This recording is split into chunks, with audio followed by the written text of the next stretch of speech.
Welcome to Deuteronomy chapter 9. Today, Moses shatters the illusion of the self-made success story. This chapter is a profound masterclass on checking our egos, managing the speed of corruption, and the intense, sacrificial power of leadership intercession. Moses warns the people they are about to face the Anakite giants and cities with sky-high walls, but God will cross over ahead of them like a devouring fire. Don't let the massive scale of a competitor intimidate you.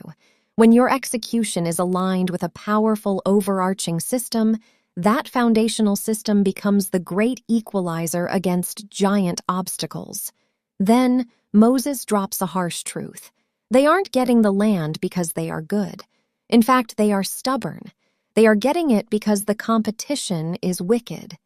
Beware the trap of moral superiority. Market success is very often a result of competitor failure and systemic timing rather than your own inherent perfection. To prove his point, Moses reminds them of the golden calf. He was only gone for 40 days, and the people immediately melted gold to make an idol. Without visible, active leadership, a team's core values can completely disintegrate in a shockingly short period of time. A leadership vacuum is immediately filled by toxic habits. God was so angry he offered to destroy Israel and build a brand new, powerful nation directly from Moses. The greatest test of leadership is the temptation to discard a difficult, rebellious team in order to build a shiny, new personal empire that centers entirely around yourself. Moses refused. He came down, saw the calf, and publicly smashed the stone tablets on the ground. When core organizational values are deeply violated, the original contract must be visibly and publicly shattered to demonstrate to the team that the baseline relationship has been fundamentally broken. Moses didn't just scold them.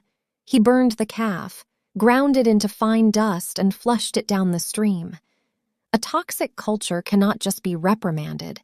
The physical idols and remnants of that culture must be aggressively ground into dust and completely flushed out of the system.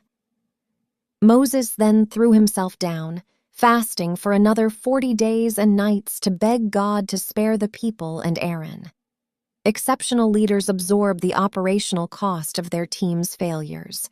They sacrifice personally and intercede fiercely to shield their people from termination. Moses appealed to God's reputation, arguing that if God destroyed them, the Egyptians would say God was simply too weak to finish the job. When advocating for a failing project, appeal to the overarching brand. Argue that abandoning the team now will permanently damage the organization's ultimate reputation in the wider market. Deuteronomy 9 strips away our pride and highlights the absolute necessity of advocacy. This leaves us with two important questions to chew on today. First, do you secretly believe your success is due to your own moral perfection rather than good timing? And second, when your team fails, do you try to build a personal empire, or do you personally sacrifice to shield them? Take a moment, breathe, and let them sink in.